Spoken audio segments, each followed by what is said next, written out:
તો આગળ વાત કરીએ તો અમરેલીમાં પેટ્રોલ પંપ પર વાહનોની લાંબી કતાર જોવા મળી। પેટ્રોલ પંપ પર વાહનોની લાંબી કતારો જોવા મળી રહી છે।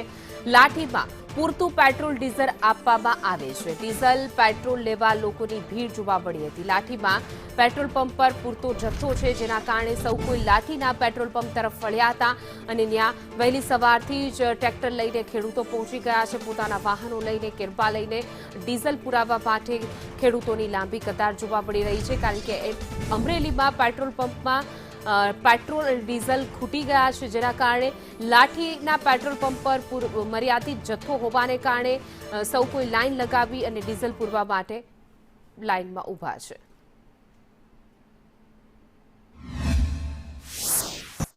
5 વાગ્યાની લાઈનમાં ઊભો હતો। હવે ચાલુ ખેતીમાંથી અહીંયા આવવું પડે છે, એટલે આ સરકારને કંઈક પછી ડીઝલનું કંઈક કરવું પડે। ખેડૂતો હેરાન થાય છે, ખેડૂતો બહુ હેરાન થાય છે। આ ડીઝલની લાઈનમાં ઊભું રહેવું, ખેતી કરવી, શું કરવું કાંઈ ખબર પડતી નથી। અત્યારે સવારના 6 વાગ્યાનો લાઈનમાં ઊભો છું। હવે ત્યાં પૂગી ત્યારે ખબર પડે કે આપણા ડીઝલ છે કે નહીં, ડીઝલ આપણા ટ્રેક્ટરમાં આવે છે કે નહીં। બહુ મોટી લાઈન છે અત્યારે, જોઈ